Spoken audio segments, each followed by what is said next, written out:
yung Senado nanindigan.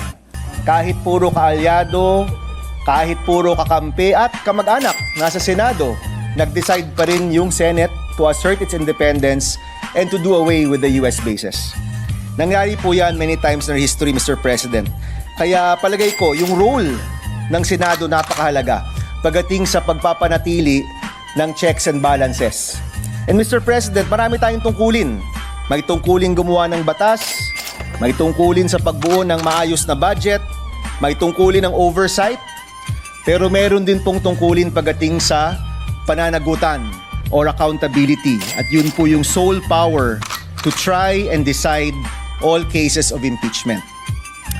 Ang posisyon ko, Mr. President, at nabanggit rin ito ng iba nating mga kasama, ay mahalagang i-assert natin ang ating independence.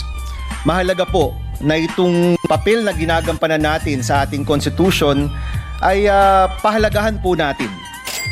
Mahalaga po na manatili ang independence ng ating Senado bilang isang co-equal branch of government.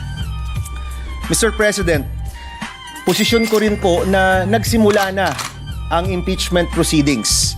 Nag-robe na po, nagsimula na, merong summons na binigay, may response na po si Vice President Sara. Kami pong mga bago, may mga robe na rin po pero hindi pa po nadudumihan. Hindi po magagamit, no? Ang posisyon ko po, mag-convene ang impeachment court at doon natin i-decide ang mga bagay-bagay na ito.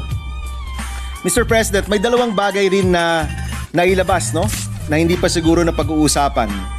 Let me read, Mr. President, Article 9, Section 3 of our Constitution, Accountability of Public Officers. In case the verified complaint or resolution of impeachment is filed by at least one-third of all members of the House, the same shall constitute the article. True Lies.